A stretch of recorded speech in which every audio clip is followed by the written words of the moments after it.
Hello students, today we are going to see the first chapter in the book known as Practical Working Geography. This is your practical textbook. This is for Geography of 12th standard. The first chapter is known as Data, its source and compilation. The topics we are going to cover today is data and information, then methods of data collection, data compilation and presentation as absolute data, percentage and ratio, and index number. Also, processing of data as grouping and classification. Frequency distribution will be looking at simple frequency, cumulative frequency, then exclusive method, inclusive method, frequency polygon, and ogive. There is a difference between data and information. Data is a raw, unorganized fact that needs to be processed.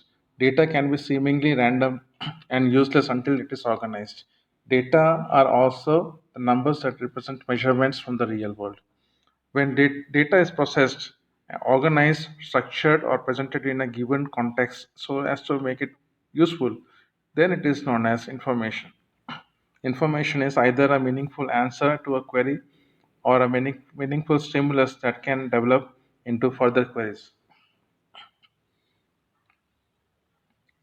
Let us say that your age is 17 years. That's just in data. But when we talk about your name, your class, your uh, you are from the humanities stream, and then we give your age, then we call that as information. The need for data is to determine the variety of characteristics in various fields. It enables you to compare basic details. It enables you to provide information on various aspects. It helps you to identify the geographic location of features on Earth. It enables you to do mapping. It enables you to share and interpret information about phenomena. It also enables you to study trends. We have various types of data in geography. These terms are not there in your first chapter, but you may read them for your knowledge. The presentation of the data needs certain minimum uh, disciplines. First is the data should be relevant. It should be relevant to the application. It should have all the facts and figures, and the real situation should be present in the data. And you should avoid statistical fallacy. This I put in quotes. It means that your data that you're presenting should not be misleading you, or it should not be misleading anybody else also. It should be it should aid qualitative as well as quantitative analysis. It should be in such a form. It should be ready and easy to use, tabulate, organized, ordered, and help in drawing the conclusion. Now, there are two methods of data collection. The first one is known as primary data collection method. The secondary data collection method is the second type. Now, when we talk about primary data collection method, essentially it means whatever data has been collected by you, or you as an individual or a group of individual first hand. That is the meaning of primary.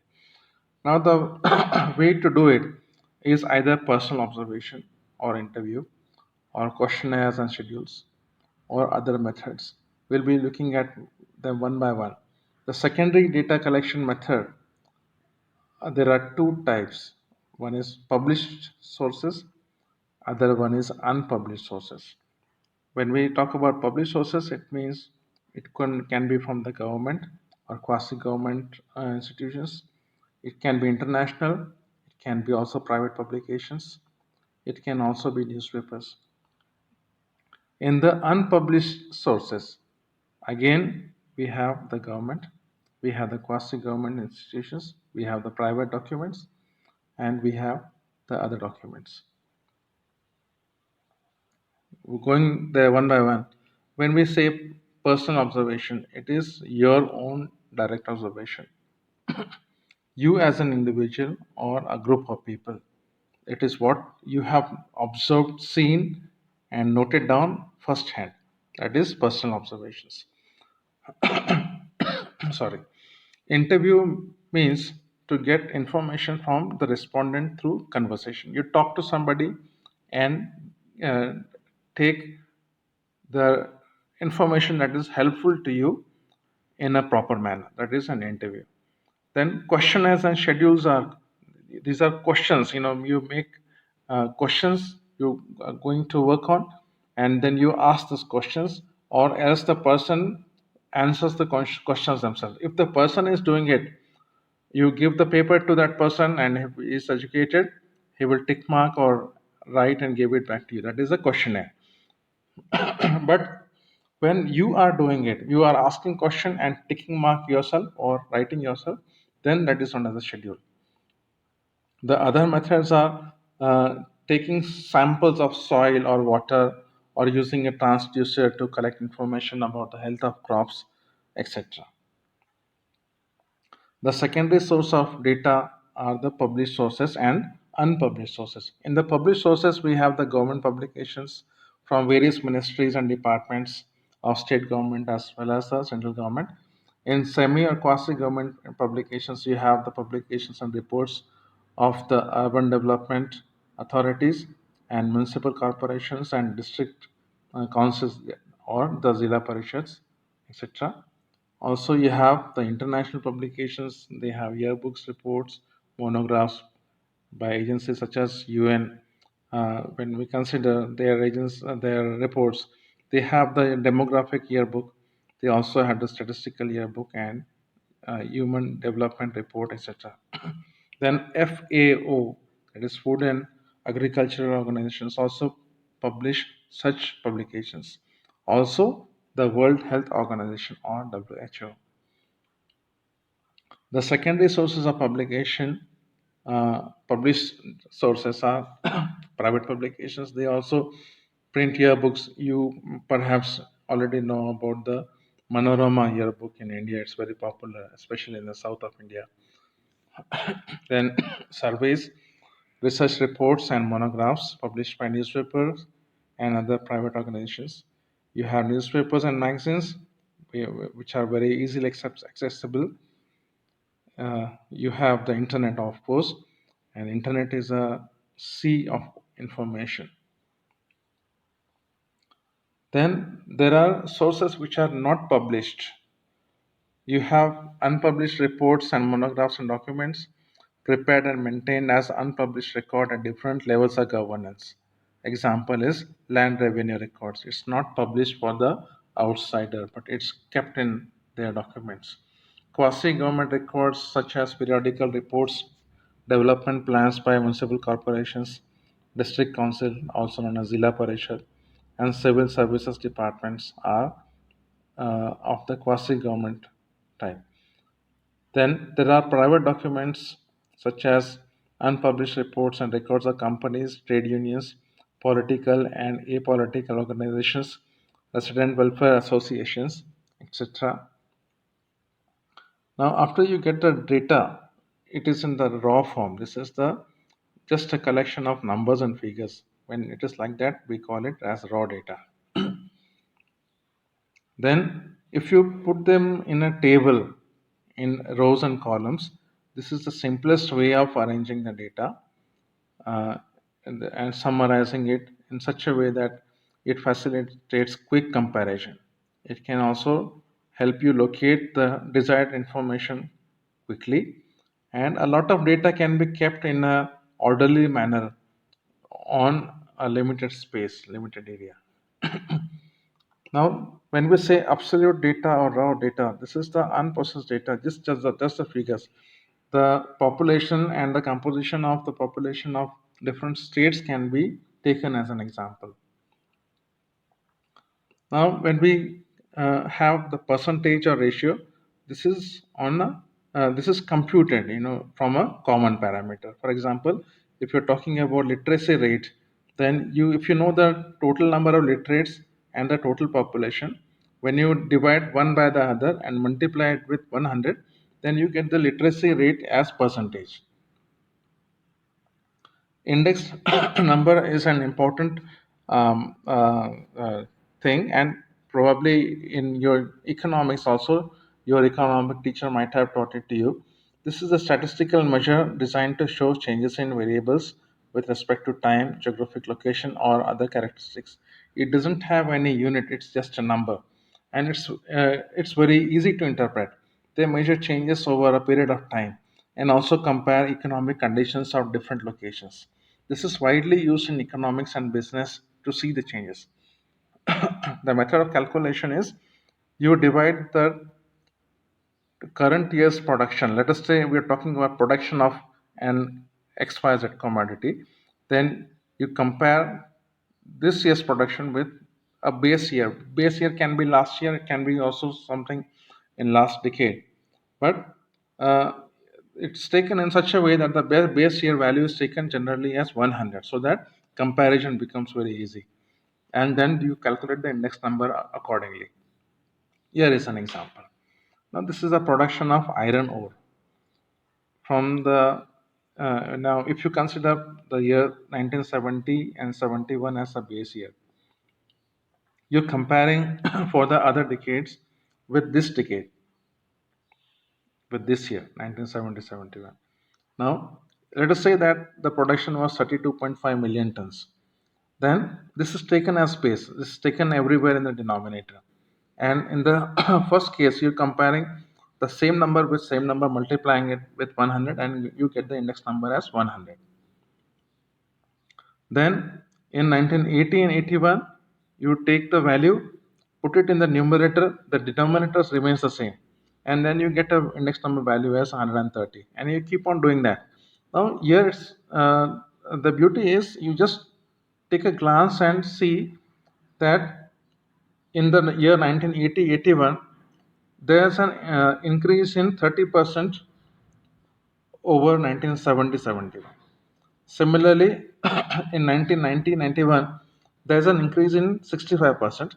And in the year 2001, 2001, when you compare it to 1970, there's 107% increase. That is just double. Now, after getting the data, you group them in certain manner. Now, that is known as grouping of data. Depending on the range of the data, that when we say range, we are looking at the smallest number and the biggest number. Then you select the classes according to the smallest and biggest number. I'll be giving you one example, and that will be easy for you to understand afterwards. Then you select the class interval. It can be 10, it can be 20, it can be 5, it can be 2, it can be any other number, 1000 also. But it should be suitable for the work in hand. It can be lakhs and crores also. Now, when we say the class, it has got two numbers known as the lower limit and the upper limit. Let us say that the class is 10 to 20. Then this first number 10 is known as the lower limit, and the 20, this bigger number, is known as the upper limit. Now let's take an example that there was a test or an examination in geography for 30 students, and given above is the other marks. And here you'll find that the lowest mark is 0 to 2 marks and the highest is 96. Now we need to make the groups or make the classes according to this between 2 and 96. So it's better to take the groups as classes of 10 and then 10 classes. So you have 0 to 10, 10 to 20, 20 to 30, and so on till 90 to 100. Now what you do next is you see the first number 47. So 47 fits in this fourth class, that is between fifth class, that is between 40 and 50. So you mark a tally mark here in the tally column. You mark it once, and in case you are using computer during your practical exams, you can highlight this number 47 so that you don't count it once again. Or else if you're doing it on paper, just write these numbers and then just keep on cancelling one by one with your pen. Then after you have done all, then you count the number of the tally marks, and that is the number of individuals And that is the number of individual readings for that particular group. And then what you do is, in the last column, you add all the numbers you got and total them up. So here I've written, this is the notation is written as sigma f. F stands for frequency. Sigma is summation notation, and n is the number of readings, and that adds up to 30. So you knew that you had 30 students uh, of whose marks you were looking. And when you have the number 30 here, it means that your work of classification of segregation of the data is correct. You will also notice that in the group 20 to 30, there's nobody getting marks in that group. So fine, if it's like that, then you write number of individual or the tally as 0. That's perfectly all right. Now, the for and cross method is used for tallying. If you have one reading, you put one mark, one hash, this division mark. Second one reading comes, you put one more, like that till 4 you can write. If there are only 4 marks, then the total is 4. And for the fifth, you make a bar like this, crossing the 4. This is known as the for and cross method. Its use is when you're adding it up, you just have to look at the groups of fives. So 5 and 5, 10, and maybe 3 bars, so your total is 13. So that tallying becomes very easy when you use this method. You have two types of frequency in your chapter. One is known as simple frequency. It is expressed as an F. Cumulative frequency is expressed as C and F. Simple frequency represents the number of individuals falling in each group, and the advantage is you can immediately see which individuals qualify in each class. Cumulative frequency represents the sum of all the number of individuals falling below the upper limit for any class. And the advantage is you can easily see how many individuals meet a certain minimum criteria. We'll see some examples, then it will be clear for you. Now, in our example of the marks,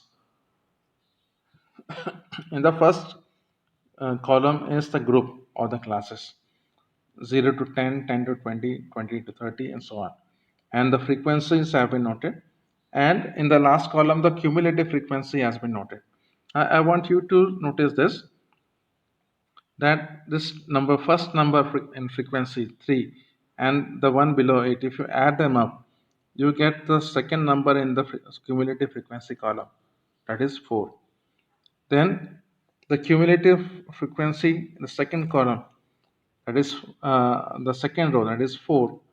If you add with the frequency of third value, that is 0, so 4 plus 0 becomes again 4. 4 cumulative plus 2 frequency adds up to 6. 6 cumulative added to 5 frequency adds to 11, and so on and so forth. Let me explain this. What you do is you assume a 0 cumulative frequency above the first cumulative frequency. To this 0 you add this cumulative frequency, the frequency, and then you move to the right hand side column in the cumulative frequency and write the same value. So 0 plus 3 becomes 3. In the second step, the 3 of the cumulative frequency now, which you got from the first step, to that you add the 1 of the frequency which is there in the second reading in the frequency column. You get 4. Then 4 plus 0 will be 4, 4 plus 2 will be 6, 6 plus 5 will be 11, 11 plus 2 will be 13, 13 plus 4 will be 17, 17 plus 2 is, 17 plus 3 is 20, 20 plus 6 is 26, and 26 plus 4 is 30. Now I want you to notice the last cumulative value and the sum of the frequencies. They are both 30 and 30. So when you do that, when you get 30 and 30 both places, you know that this is a check that your work so far is correct. If you don't get that number, if you get some other number, then you should go back and count, see what tally you have taken, what readings you have taken, what additions you have done. During practicals, you can keep on highlighting each cell in Excel file, or you can keep on cutting one by one so that there are no repetitions. You should take one reading only once. Now, there are two methods in your textbook. One is known as exclusive method. The other one is inclusive method. Both are very easy.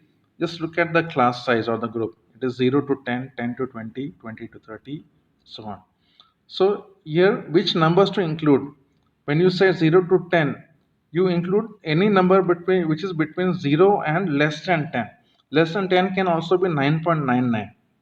But if it is 10, then it goes to the second class until 19.999 maybe. But if it is 20, then it goes to the third class, so on and so forth. In inclusive method, some may find this as easy because here the chances of making mistakes is less. You make the class size like this: 0 to 9, 10 to 19, 19 to 20, 20 to 29, and so on and so forth. Here, any number between 0 and 9 has to be reported in the last column. So here there is no confusion.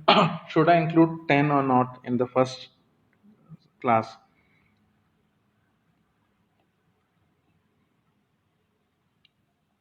Then when you plot these values, that is frequency on one side and the groups on the other side. On x-axis you take the groups 10 to 20, 20 to 30, like that. And on the y-axis you take the frequency. When you plot like this, it is a bar graph. It is still not a polygon. Our topic is frequency polygon. So after this, what you have to do is you have to join the centers of these bars with a line, and then it is known as a frequency polygon.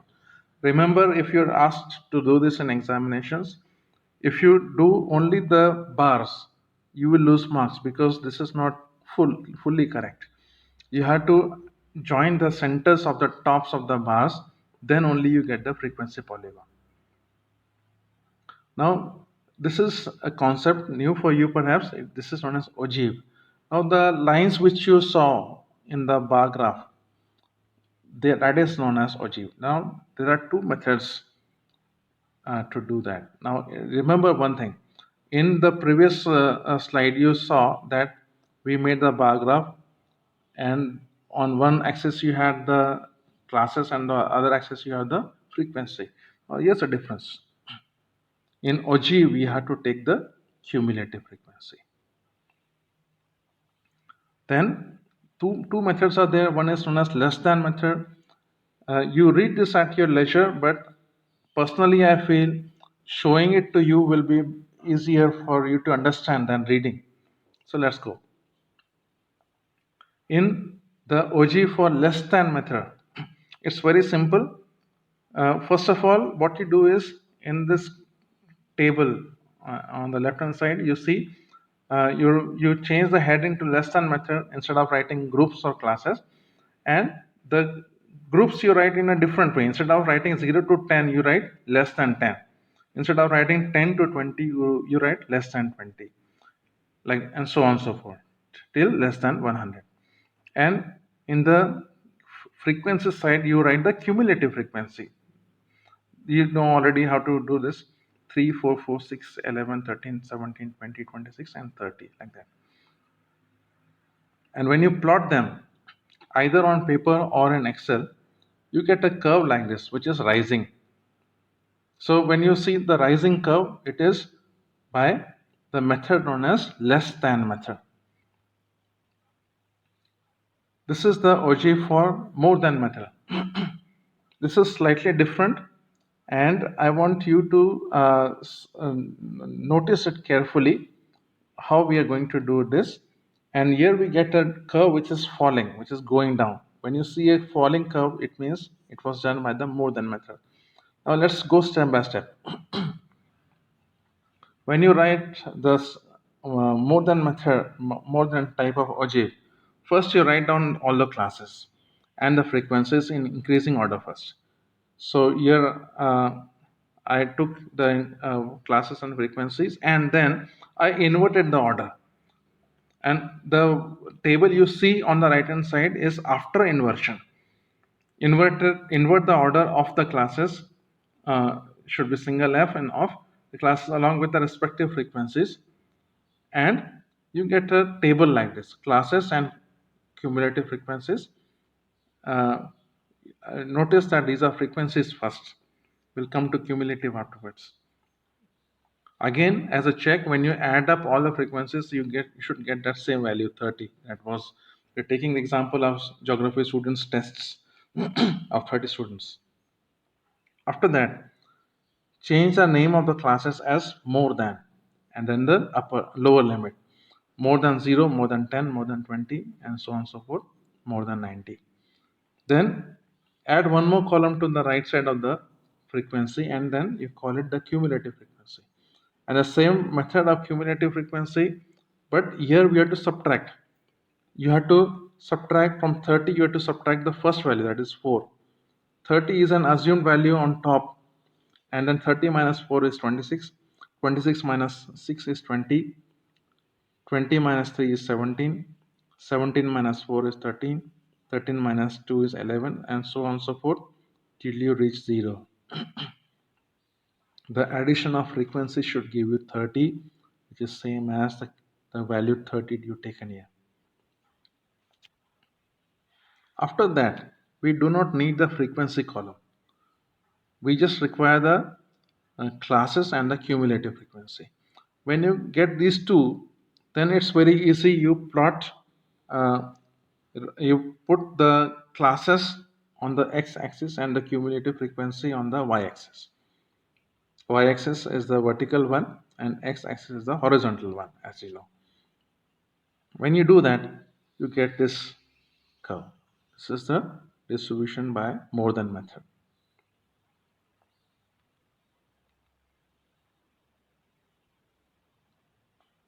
You can also combine both the methods, less than method and one more than method, in the same graph. Take the classes in the usual increasing order, make two columns adjacent to this and name them less than and more than. Write the respective values and take the classes on x-axis and plot the two values on the y-axis one by one on the same paper or in the same Excel sheet. So when you select this numerical part, that is this much part you see on the left hand side on the table, and then you ask Excel to make a graph for you, it will make a graph like this for you. This is a mixture of less than and more than object. This is the end of the chapter. I am Samuel Sir. I am a geography teacher with Balbhati. I am not a YouTuber. I want my children to benefit during this period of lockdown. And if you have benefited, then you give a thumbs up and subscribe to my channel. Bye.